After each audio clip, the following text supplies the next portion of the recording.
9 years have passed since a mission in a chemical weapons facility in Russia, where 007 lost a friend and fellow MI6 agent named Alec Trevelyan. James is assigned to recover the controls for Goldeneye, a top-secret Russian space weapon orbiting the planet, which is capable of firing EMP pulses to shut down electronics on a very wide scale. As Bond is on the trail of Ormov, the corrupt Russian general who has stolen the device, it is revealed that Trevelyan is alive and is actually the mastermind behind the operation.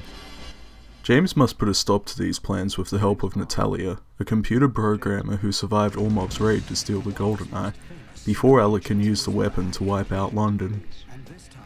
There was a 6-year delay until this next installment could be made, due to some complex legal problems for the franchise. Once sorted, the filmmakers had the task of bringing Bond into the 90s and making him more modern for a new generation, as well as retaining the core. Pierce Brosnan makes his debut as James and does a fantastic job, a natural fit for the role, who producers had actually been eyeing for years for him to take over. Notably, this film marks the first appearance of Judi Dench portraying M, a female taking over as Bond's superior made for a very interesting direction. There's a scene early on which I really like, check it out. You don't like me, Bond. You don't like my methods. You think I'm an accountant. A bean counter, more interested in my numbers than your instincts. The thought had occurred to me. Good. Because I think you're a sexist, misogynist dinosaur. A relic of the Cold War. Whose boyish charms, though wasted on me, obviously appeal to that young woman I sent out to evaluate you. Point taken. Not quite, 007.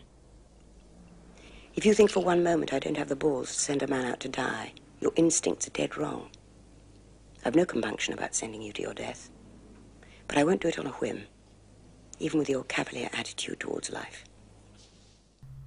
It's a clever way to signify the changing times, isn't it?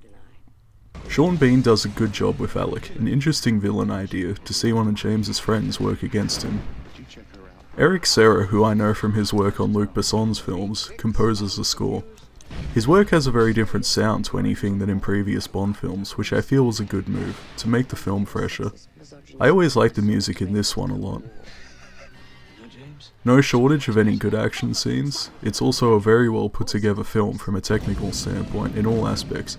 The editing, the cinematography, sound mixing, top-notch efforts. This is probably the entry in the series I've seen the most times actually. It always entertains me whenever I go watch it since I was young.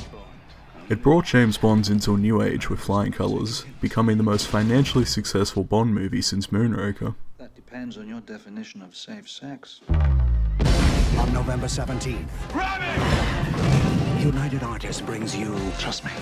James Bond. Why can't you just be a good boy and die? That's one trick I've never learned.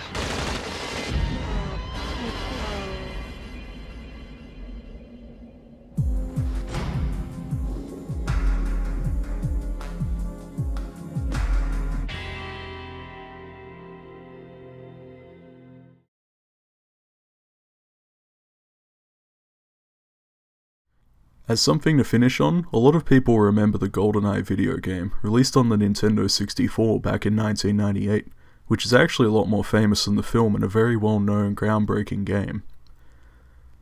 But I won't get into that right now, because it's another video for another time, which will be a much, much bigger video than this one.